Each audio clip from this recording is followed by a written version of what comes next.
Hola, ¿qué tal? Mi nombre es Gabriela Vivanco Mariano. Soy del Instituto Tecnológico Superior de Perote. Curso la carrera de Ingeniería en Industrias Alimentarias y el día de hoy vengo a explicarles algunos temas referentes a la unidad 4 de la materia de flujo de fluidos. Y bueno, para entender un poco sobre estos temas,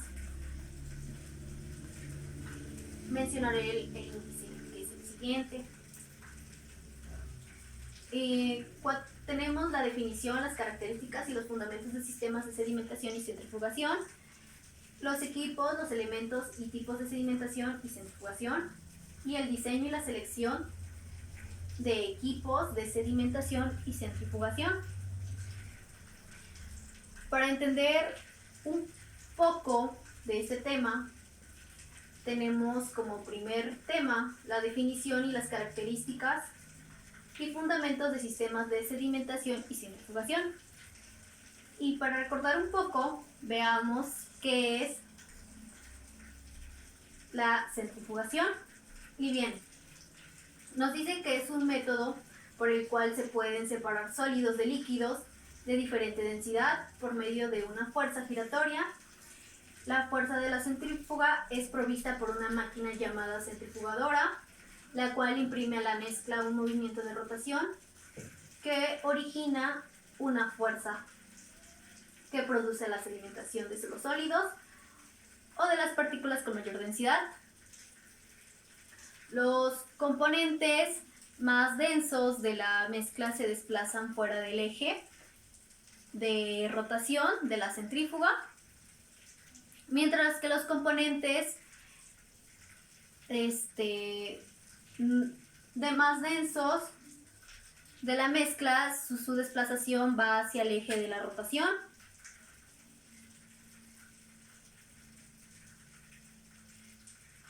Y bueno, como segundo punto tenemos que el objetivo de la centrifugación es separar los sólidos insolubles, es decir, de las partículas muy pequeñas difíciles de sedimentación, de un líquido.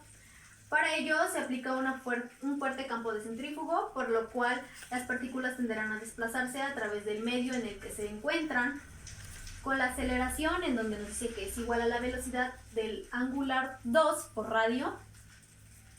Y el procedimiento de esta en un laboratorio se realiza por medio de un aparato llamado centrífuga, en el cual se colocan los tubos de ensayo que contienen la mezcla de la centrífuga, gira con tal velocidad que separa el sólido y lo deposita en el fondo del tubo. Luego se efectúa una filtración o una decantación. Y este procedimiento es muy útil cuando un sólido está disuelto en el líquido muy fino.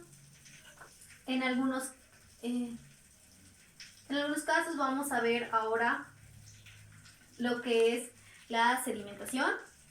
Y esta nos dice que es la operación de separación sólido-fluido, en la que las partículas sólidas de una suspensión más densas que el fluido se separan de este por la acción de la gravedad.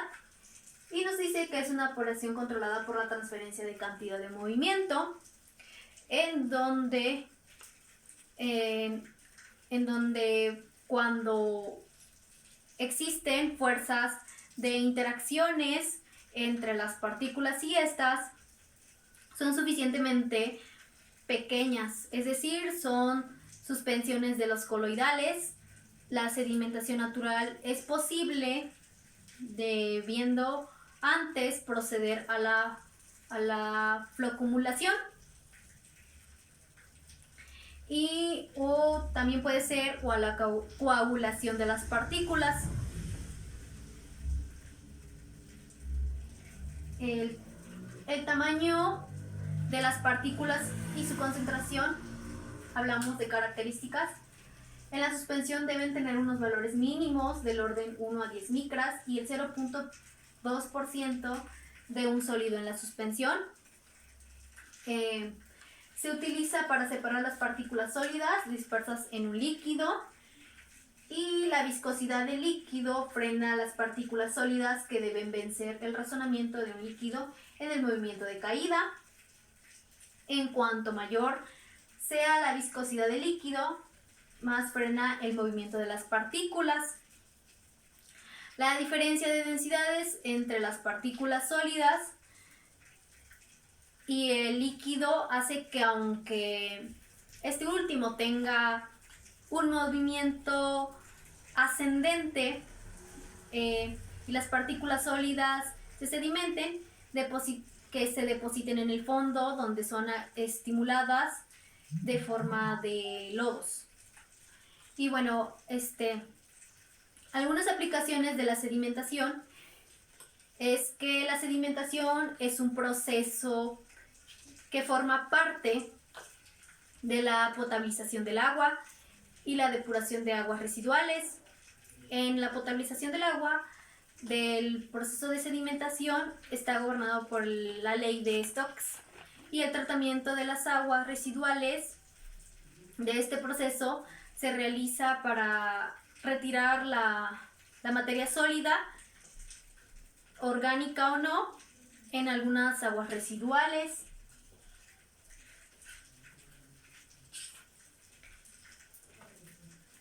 Y bueno, tenemos el segundo tema, que es equipos, elementos y tipos de sedimentación y centrifugación.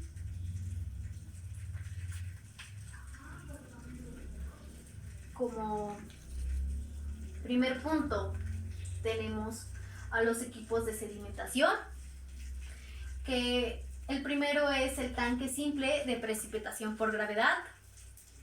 Este nos dice que la velocidad en sentido horizontal hacia la derecha debe ser básicamente lento, como para permitir que las gotas más pequeñas se eleven desde el fondo hasta la interfaz, desde la parte superior hacia abajo, para así llegar a la interfaz y experimentar. Tenemos posteriormente la cámara de precipitación por gravedad. A la cámara, esta nos dice que con forma de caja penetra una corriente de aire con polvo a las partículas y se precipitan hacia el fondo. Y después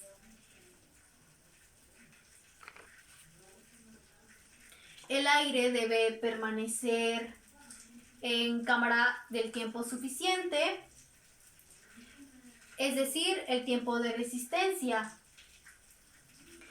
como para que las partículas lleguen al fondo de la cámara. Después tenemos el espesador de sedimentación, y nos dice que la suspensión se alimenta por el centro del tanque, debajo de la superficie del líquido sólido, del derrame de líquido, y lo transparente rodea toda la parte superior del tanque, y el raspador sirve para arrastrar la suspensión hacia adentro del fondo para la extracción. Y bueno, tenemos los tipos de sedimentación, y el primero es atendiendo los movimientos de las partículas de sedimentación, y se produce en suspensiones de baja concentración de sólidos. La interacción entre partículas puede considerarse despreciable, por lo que sedimentan a su velocidad de caída libre en el fluido. La sedimentación libre, que nos dice que las interacciones entre las partículas son importantes, alcanzándose a velocidades de sedimentación menores que la sedimentación libre.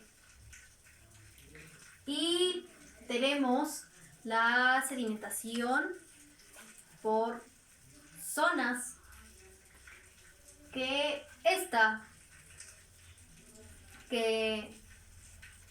el flujo volumétrico total de la materia,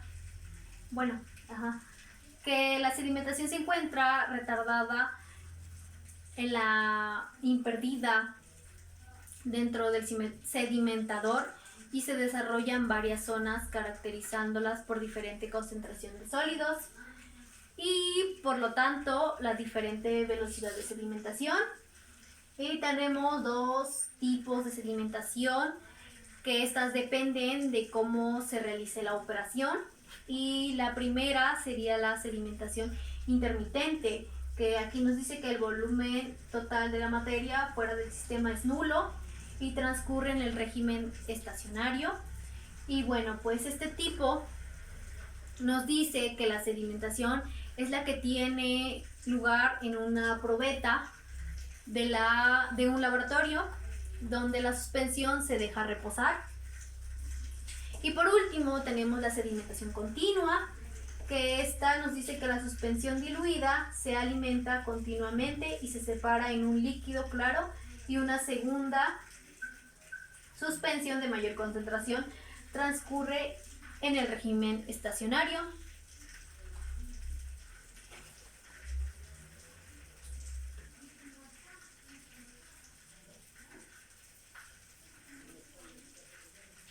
Y aquí tenemos los tipos de centrifugación. Y tenemos la centrifugación diferencial, que esta se basa en la diferencia en la densidad de las moléculas, y las partículas poseen densidades similares y se sedimentarán juntas. Este método es inespecífico, por lo que se usa como centrifugación preparativa para separar componentes en la mezcla, pero no es útil para separar moléculas. Posteriormente tenemos la centrifugación zonal.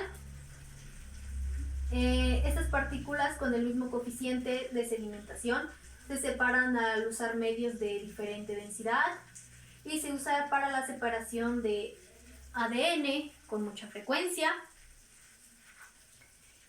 Y por la fuerza de la centrífuga, las partículas se sedimentan a distinta velocidad a través de una gradiente de densidad según su masa. Se debe tomar en cuenta en el tiempo de centrifugación, ya que se excede y todas las moléculas podrían aumentar o sedimentar en el fondo del tubo de ensayo.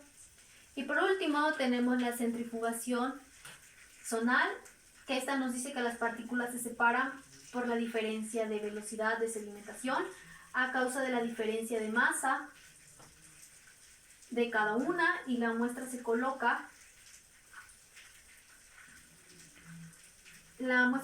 encima en una gradiente de densidad. Y pues de densidad preformada. Y por último tenemos el tema de diseño y selección de equipos de sedimentación y centrifugación. Esta nos dice que el diseño de los equipos de centrifugación está basado en la teoría de sedimentación, lo cual puede visualizarse más fácilmente en el caso de las centrífugas tubulares debido a la sencillez de la geometría. Este caso puede ser extendido en caso de las centrífugas de discos. Por otro lado, los equipos se operan por filtración de centrífuga, presentando el diseño respecto a lo que ya antes les mencioné.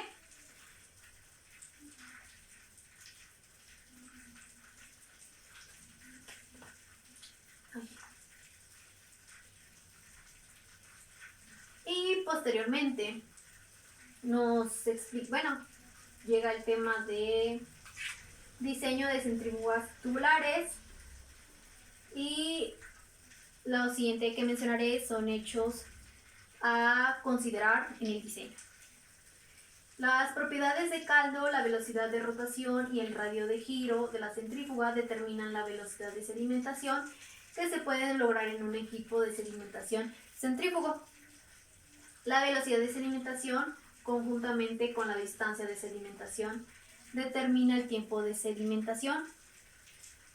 Y el gasto, que se representa con Q, determina el tiempo de residencia de las partículas en un equipo dado. El gasto manejable de una sedimentación centrífuga depende de la geometría específica de un equipo, de su velocidad de giro y las propiedades de lo opuesto. Y pues bien, tenemos el diseño de centrífuga de discos. En el análisis se supone que el flujo global Q se divide equitativamente entre los espacios formados por todos los discos, de tal manera que el flujo en cada espacio es Qn, en donde Q es sobre n y n es el número de espacios formados entre los discos. Y pues